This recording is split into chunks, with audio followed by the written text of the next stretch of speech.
ইসলামটা কে খায় না মাথায় দেয় না ফুটবল খেলে কি? আমি ওটাই জানতে পারলাম না ইসলামটা কি। ইসলামকে জিজ্ঞাসা করছি, ইসলামটা কি তোমরাই বলো। এসেছিল পৃথিবীতে কিভাবে, তারপরে রূপ সাজ গোজ দিয়ে একটা ধর্ম যেটা মানুষের দ্বারা সৃষ্টি আবার মানুষকেই শেষ করছে, যার পূর্বপুরুষ হিন্দু। আমরা ইসলাম মুক্ত ভারতবর্ষ করতে চাই। আমাদের আজকে ইসলাম মুক্ত ভারত আমাদের দরকার। ইসলাম মুক্ত না করলে আমাদের মা বোনদের বাঁচানো যাবে না, সনাতনী ভাই বোনদের বাঁচানো যাবে না, মঠ মন্দির বাঁচানো যাবে না, দেবতার পুজো করতে পারবো না। আর এ তো সামান্য ব্যাপার। সত্য তেতা দাপরে শয়তান বিনাশ হয়েছে, কলিতে বিনাশ হবে। কলিতে কারা বিনাশ করবে? সাধু সন্ত।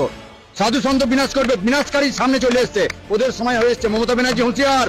গোটা ভারতবর্ষে 1 কোটি নাগা সন্ন্যাসী আছে, যেটা আমরা মুঘলের সঙ্গে লড়াই করেছিলাম। সারা বিশ্ব বলছে ইসলাম মুক্ত ভারত। যে ভারত সারা বিশ্বকে পতাকাচ্ছে, সেই ভারতকে রক্ষা করতে সারা বিশ্ব দাঁড়িয়ে গেছে। এরপরে বন্ধুরা, হিন্দুরা জাগো, কেন ইসলাম মুক্ত ভারত বিশ্ব চাইছে? 1400 বছর আগে ইসলাম তৈরি হয়েছে, 1450 বছর আগে, 1400 বছর আগে ইসলাম পাড়ি দিয়েছে। আমাদের দরকার জিহাদ মুক্ত ভারত, শুধু ভারত না, জিহাদ মুক্ত বিশ্ব। যে জিহাদবাদ বলছে যে মুসলমান ছাড়া কেউ থাকবে না, মুসলমানকে কেটে দাও, আর মুসলমান হয়েও শান্তি নেই।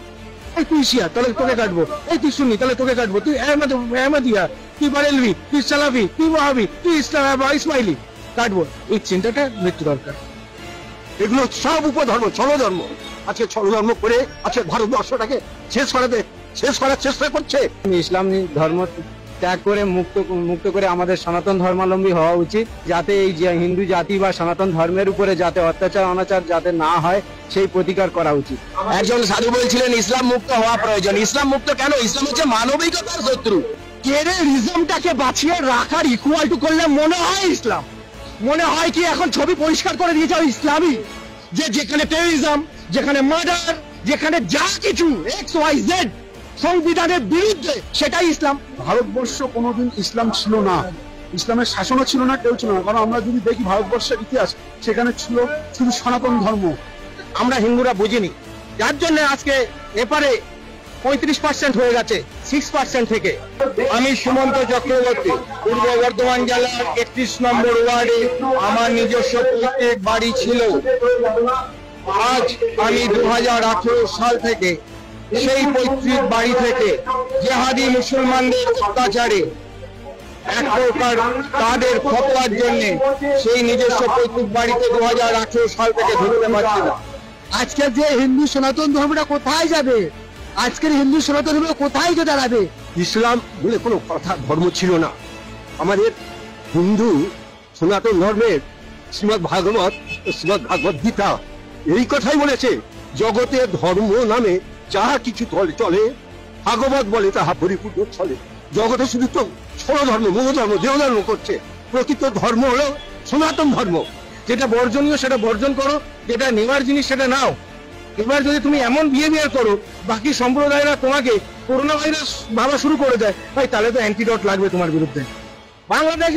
বাংলাদেশের সংখ্যা লঘু আমরা, সেই জন্য ওরা যার খেয়েছে, যার পড়েছে, তাকেই আজকে কারাগারে ভরে দিয়েছে। কিন্তু ভারতবর্ষ অত সোজা না। ভারতবর্ষ দিদিমণির ভারতবর্ষ না, ভারতবর্ষ সাধু সম্প্রদায়ের ভারতবর্ষ, ভারতবর্ষ ক্ষুদিরামের ভারতবর্ষ, ভারতবর্ষ আমাদের নেতাজির ভারতবর্ষ। সুতরাং দিদিমণি যতই নাচুক ঢাকের তালে তালে, পশ্চিমবাংলাকে মুসলমান করতে পারবেন না। আজকে যখন সনাতন মা মাটিদের মানুষের অত্যাচার হচ্ছে, তাদের শাড়ি খুলে তাদের নির্যাতন করতেছে। আজকে সন্দেশখালী কি হয়েছিল? আজকে সন্দেশখালী মা মাটির মানুষদের আজকে তাদেরকে নিয়ে ক্লাব ঘরের ভেতরে নির্যাতন করে তাদেরকে কেটে ফেলে ছুঁয়ে আসতেছে। এটাই হচ্ছে ইসলামের সাধন। আর ওয়েস্ট বেঙ্গলে আমি জোর গলায় বলছি, এই মুখ্যমন্ত্রী মমতা ব্যানার্জি তিনি হচ্ছেন এর পূর্ণ মদত দিচ্ছেন। ইউরোপ, আরব সব জায়গার মুসলমানরা আজকে মমতাকে ইন্ধন দিচ্ছে। এগুলো হচ্ছে রাজনীতি। রাজনীতিটা হচ্ছে নোংরা নীতি। ইসলাম মুক্ত ভারত তো দরকারই, তা সেই সময় এসে গেছে। আমাদের সনাতনী জেগেছে, হিন্দু জেগেছে, আর কত মার খাবে? মা বোনদের উপরে কত অত্যাচার হবে? বাংলাদেশে যেরকম জঙ্গি রাজ চলছে, পশ্চিমবাংলা তো সেরকম শুরু করেছে মমতা ব্যানার্জি আর ফিরাদ হাকিম, ওদেরও ক্ষমা নেই। এরা গদ্দার, এরা গদ্দার, এরা গদ্দার। আজ আমার গোটা শরীরে 18 থেকে 19টা তরোয়ালের কাঁটা রয়েছে। আজ এই গোটা শরীরে এই হাত থেকে আরম্ভ করে গোটা শরীরটা 18 থেকে 19টা তরোয়ালের পোকে কাঁটা ফালা ফালা করে রাখা রয়েছে। আজ সকাল 9টার সময় ওই পূর্ব বর্ধমানের তেঁতুলতলা বাজারে প্রকাশ্যে ওয়াকফ বোর্ড এবং মসজিদের সামনে আমাকে কাটা হয়েছিল প্রকাশ্য রাস্তায়। 8টা 2018 সালের অক্টোবর মাসে যখন অক্টোবর মাসে আমার বাড়ি আক্রমণ হয়, যদিও 2013-14 সাল থেকে লাগাতার আমার বাড়িতে আক্রমণ করে চলেছে মুসলমান জিহাদি মুসলমানরা। তারপর 2018 সাল থেকে আমি আমার বাড়ি থেকে বিতাড়িত এবং সেখানে পুলিশ প্রশাসন ছাড়াও সর্ব জায়গা প্রশাসনিক সমস্ত স্তরে জানানো ছাড়াও মাননীয় মুখ্যমন্ত্রীকে 2016 সালে আমি ফ্যাক্স এবং মেল করে যাবতীয় ঘটনা জানাই যে বাড়িতে আমি আমার নিজের মাকে নিয়ে বসবাস করতাম। সেখানে আমার বাড়ির ভেতরে মুসলমানরা মাথা কেটে তুলসী তলার উপরে সাজিয়ে রাখতো। তাও সেখানে যখন এসপি ছিল ভাস্কর ব্যানার্জি, তার পুলিশের সামনে তাদের পুলিশের উপস্থিতিতে তুলসী তলা ছাড়া গোটা বাড়িতে, কারণ আগস্ট মাসে 22 আগস্ট যখন কুরবানি ছিল, 28 তারিখে এই ঘটনা ঘটেছে এবং সেই পুলিশের উপস্থিতিতে আমার বাড়ির ভেতরে গাড়ি ভাঙচুর করে সেই গাড়িগুলোতে পরপর আগুন লাগিয়ে দেওয়া হয়েছে।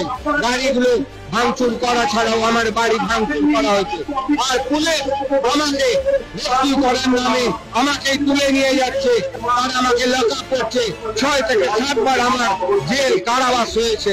এই টিএমসি তোষামোদি এম্পাওয়ার মুসলিম ফর কমিউনিটি এই সরকারের দাক্ষিণ্যে, এই মমতা ব্যানার্জি বা মমতা ব্যানার্জি দাক্ষিণ্যে আজ উনি হিন্দু সাজার জন্য যিনি বোরখা পরে হিজাব পরে 2011 সালের 20 মে থেকে চালিয়ে এসেছেন, নিজেকে এক প্রকার বেগম হিসাবে দেখিয়েছেন। আজকে উনি 2026 বিধানসভাকে সামনে রেখে শুধুমাত্র দীঘার জগন্নাথ মন্দির উদ্বোধন করতে চলেছেন, নিজেকে হিন্দু প্রতিপন্ন করতে চলেছেন। প্রশ্ন, আপনার ডিএনএ যদি টেস্ট করা হয় আপনি ব্যানার্জি না বেগম, সেটা আপনার কাজের ধারায় সাধারণত মানুষ, পশ্চিমবঙ্গের মানুষ অন্তত খুব ভালোভাবে বুঝতে পারছেন যে আপনি আজ যাই হোক ব্যানার্জি নন, মমতা ব্যানার্জি নন, আপনি একজন মমতা বেগম। আপনারা ভাববেন না এটা ভারতবর্ষ, ভারতের হয়ে পাকিস্তান আর বাংলাদেশের গুণগান দেওয়া যাবে না। আমাদের এই ভারতবর্ষ আজ না হয় কাল হিন্দু রাষ্ট্রে পরিণত হবেই হবে। ইসলাম ধর্মটাকে মুছে দেওয়া দরকার, কারণ ওরা এসেছে যে সমস্ত হিন্দু সারা বিশ্বের কল্যাণের জন্য হিন্দু সর্বে বিশ্বজিনে সন্তু সর্বে সন্তু নিরাময়া সর্বে ভদ্রাণী পশ্যন্তু মা কশ্চিৎ দুঃখভাগ ভবে। হিন্দু না থাকলে পৃথিবী বিশ্ব ধ্বংস হয়ে যাবে। সবাই নিজের নিজের গ্রুপ একতা এবং আর সম্প্রদায় নিয়ে ভাবে, কিন্তু হিন্দু বিশ্বের কল্যাণের জন্য ভাবে। আজকে রাস্তা মানে নদীর পাড়টার কোথাও বাদ নেই যেখানে মুসলমানরা বাস করে বসে আছে। তাকে প্রশ্রয় দিচ্ছে কারা? তাদেরকে প্রশ্রয় দিচ্ছে আমার এই শাসক দল। তারা ঘর করেছে, তুমি ঘর করতে যাও তোমাকে ভেঙে দিচ্ছে, আর তারা ঘর করে চলে যাচ্ছে, কোনো প্রতিবাদ নেই। আজকে গোটা খাল পাড়টার কোথাও বাদ আছে, মুসলমানরা সমস্ত দখল করে বসে আছে আর ওই বাহাদুরি দেখাচ্ছে। এই টিএমসি টি ফর তোষামোদি M for Muslim C for community সরকার, তোষামোদি মুসলিম কমিউনিটি সরকার, তৃণমূল সরকারের 2011 সালের 20 মে এই সরকার আসার পর থেকে লাগাতার অত্যাচার চলেছে, যেখানে হিন্দু এই পশ্চিমবঙ্গের সংখ্যালঘু। আজকে গোটা বিশ্বের মধ্যে হিন্দু রাষ্ট্র কোথাও নেই, নেপাল ছিল সেটাও গণতন্ত্র হয়ে গেছে। খুব শীঘ্রই ভারতবর্ষ হিন্দু রাষ্ট্র হবে এবং সেই জন্য আমরা 2025-এ আমরা সাধু সন্তরা কুম্ভই থেকে ধ্বজ উঠিয়ে দেব এবং বাগেশ্বর বাবা পদযাত্রা আরম্ভ করেছে। হিন্দু সনাতনীরাও ইউনাইটেড হয়েছে ভারতবর্ষ হিন্দু রাষ্ট্রের জন্য। আমরাও মান করছি যে ভারতবর্ষে হিন্দু রাষ্ট্র হলে সকলে সুরক্ষিত থাকবে। আমাদের সেই সংকল্প নিয়ে আমরা সনাতনীরা আজকে রাস্তায় নেমেছি। আগামী দিন নামব যতদিন পর্যন্ত আমাদের ভারতবর্ষ হিন্দু রাষ্ট্রে পরিণত না হচ্ছে। জয় হিন্দ, জয় শ্রীরাম, ভারত মাতা কি জয়।